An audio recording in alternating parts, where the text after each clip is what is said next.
sa isang madilim at mapanglaw na gubat, kung saan matatagpuan ang isang binatang nanghihina at nakagapos sa puno ng higera. Siya ay magiting na mandirigma sa bayan ng Albania, ngunit nang siya'y dumating ay agad na dinakip at iginapos sa labas ng kaharian. Panaghoy ng problema ay nangingibabaw sa kagubatan, mga suliranin sa pag-ibig ay kanyang lubos na dinaramdam. Sa pag-ibig na ipinagkait sa akin, o tadhana, bakit ka ganito sa akin? Laurang aking iniibig, bakit mo ako iniwan? At ika'y sumama kay Adolfo? Laura kung sinusinta, ako'y iyong iniwan. Hahayaan mo lang ba ako rito? Mag-isa ang nagdurusa, habang ika'y nagpapakasaya kasama si Adolfo. Dati siya'y tinitingala at ginagalang sa Albanyang hirang, ngayong nagdurusa at kaliluhat kahirapan. Gustuhin mang kitang kalimutan, ngunit ang puso't isipan, ikaw ang laging nilalaman.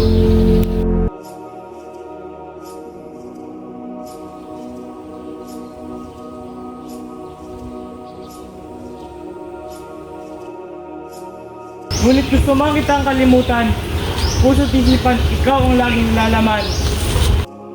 Napakapait naman ng kanyang tadhana. Mahabag-habag at ila'y walang pag-asa. Ika'y huwag mag-alala, sapagkat ika'y tutulungan at dadamayan.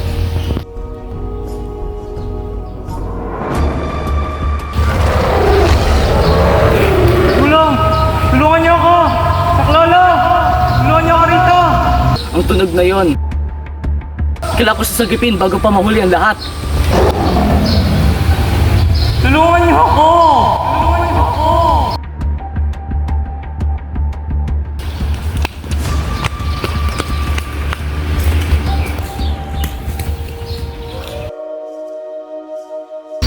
Estrangerong binata, iyong matang imulat, ika'y tumingin sa akin. Ligtas ka na sa pangay na dumating sa iyo.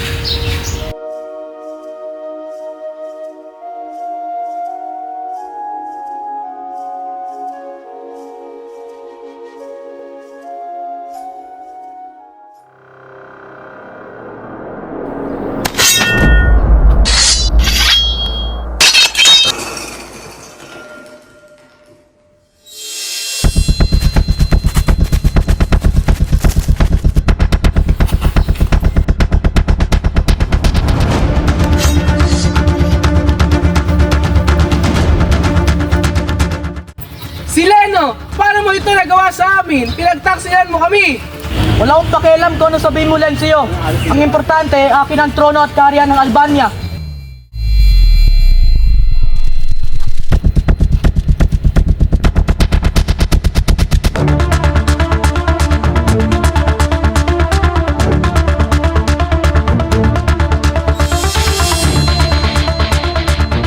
Kung corona lang ang gusto mo, sa'yo na, huwag mo na kaming idamay!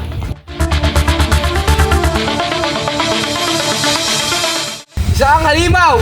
Oo, isa kong halimaw nang walang puwang sa mundong ito. Makawan, sugurin!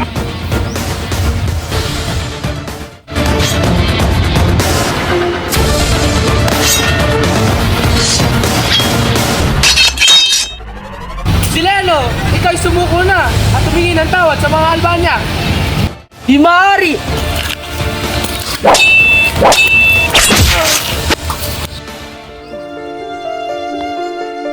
Kahit ako may pumanaw, alam ko hindi kayo magtatagumpay. Durante, kung nasaan ka man ngayon, magtanggol mo at mahalin mo si Laura ang aking hirap. Paalam.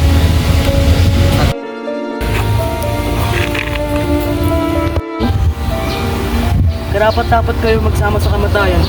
Adolfo ang aking anak, tulungan mo ako.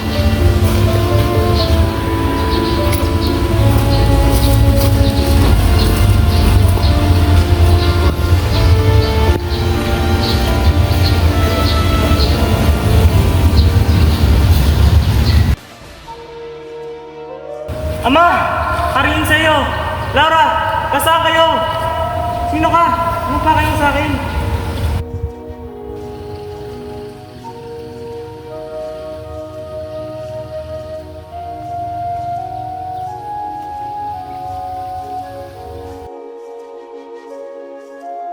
Ako'y isang Moro at ngalan Aladin. Huwag ka nang mangamba sapagkat ligtas ka na sa pangalan. Ako'y walang masamang hangaling sa iyo. Anong ngalan mo at saan ka nagmula? Ang ngalan ko ay Florante at ako'y nagmula sa kaharian ng Albania. Ba't mo ako tinulungan? Di mo ba alam? Nanggaling tayo sa magkaaway na panig. Ako'y taga-Persia at isang Moro. Ngunit magkaiba ang ating kaharian, wala tayong pinipili sa pagtutulungan. Ako'y nagpapasalamat sa pagtulong mo sa amin.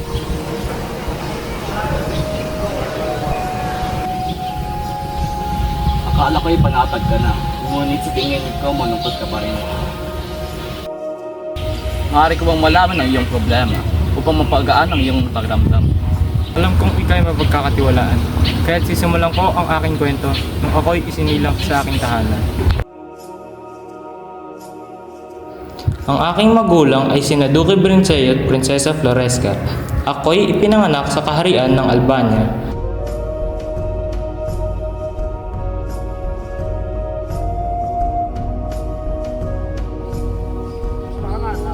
Okay na ako tayo.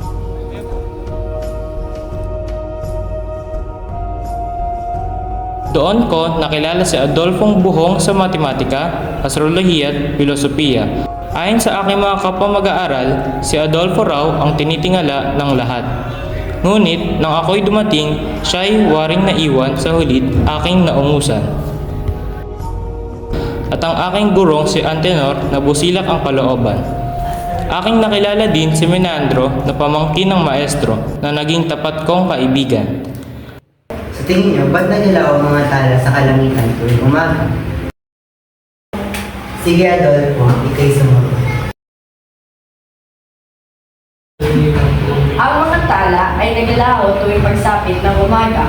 Sila ay muling lumilitaw sa tuwing ang araw ay nagmamahinga na. Magaling Adolfo, maaari ka ng maupo. Meron pa bang gustong sumagot sa aking katanungan? Ferrante, anak ni Duque Brinceo Pantas, ibigay sa amin ang iyong kaalaman. Maestrong Antenor, aking guro, nais kong ibahagi ang aking di pagsang-ayon kay Adolfo Marulong. Sa aking pananaw, ang mga tala ay di naglalaho, bagkus ay nakatago lamang sa likod ng pepong kay liwanag.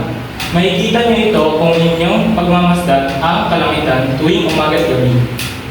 Magaling Ferrante, magaling. Maaari ka ng maupo.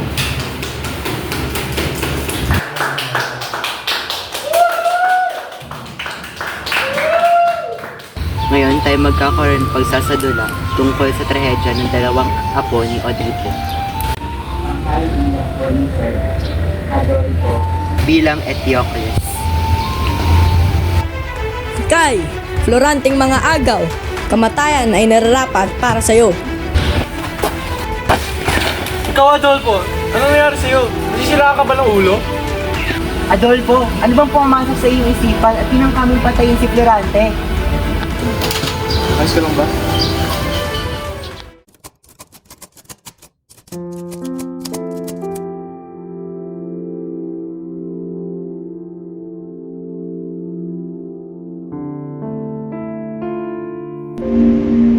Mahal kong anak, kumusta ka na Florante?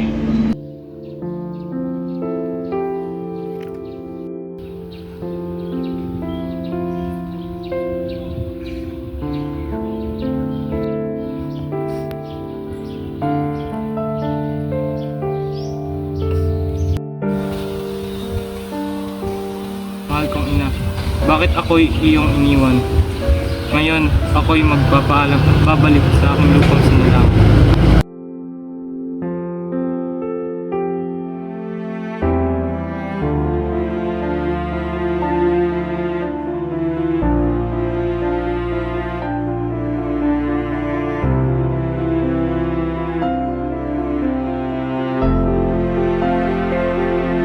Muli, ako'y nagpapaalam sa inyo lahat. Sana makita ko pa kayo.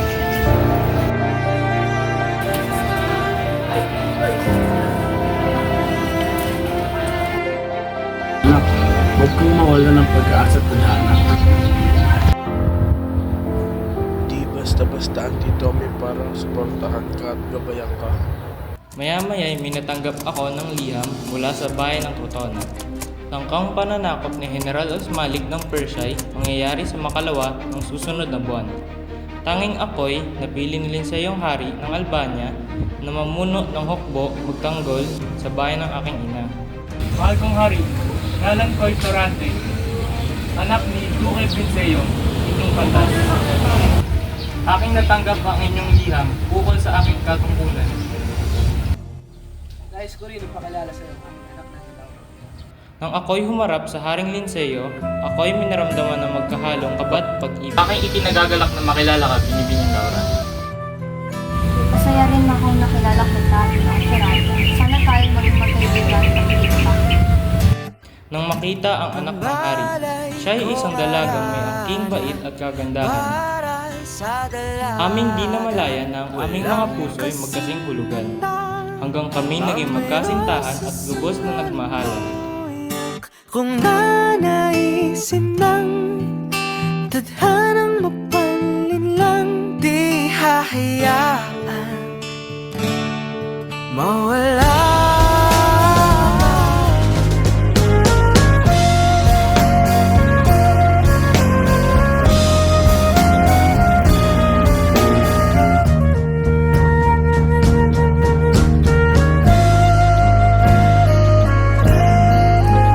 Ngunit panahoy kay sadyang kay bilis at ako'y kailangang umalis upang makipagdigma at ipaglaban ang bayan ng aking mahal. Araw ang inyong pakikipagdigmaan, kaya ito'y iyong paglaban para sa bayan at sa iyong pagmamahal. O Florante, ikaw'y mag-ingat at mangakong ikaw'y babalik ng buhay. Pangako akong babalik ako. Pangako yan. Paalam, Florante.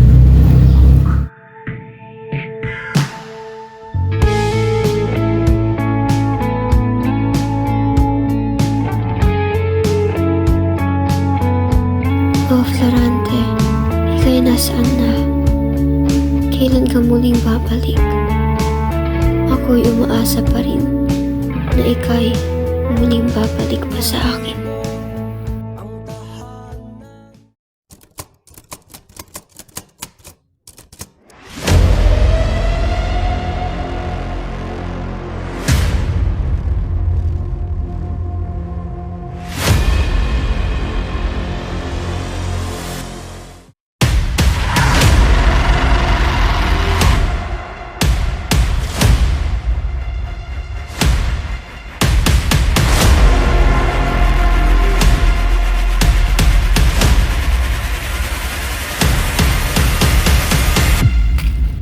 General Florante, ika'y magsisina ako iyong tinalungan. Ang sindat na kitalim ay siyang tutusok sa iyong pusong kahina.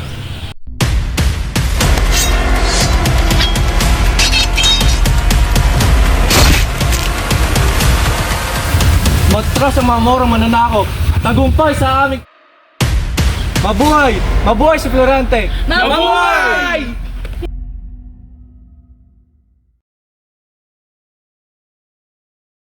Laura, ikaw ay sumama sa akin at ako'y ibigin. Ayoko! Ayoko! Bitawan mo ako! Hindi maaari! Ika'y sumama sa akin.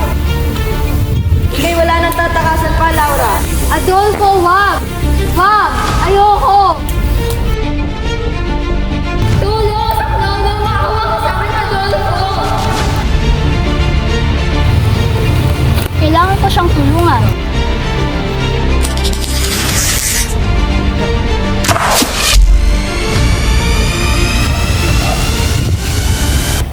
Ikaw ay ligtas na, Bingo. Salamat sa iyo.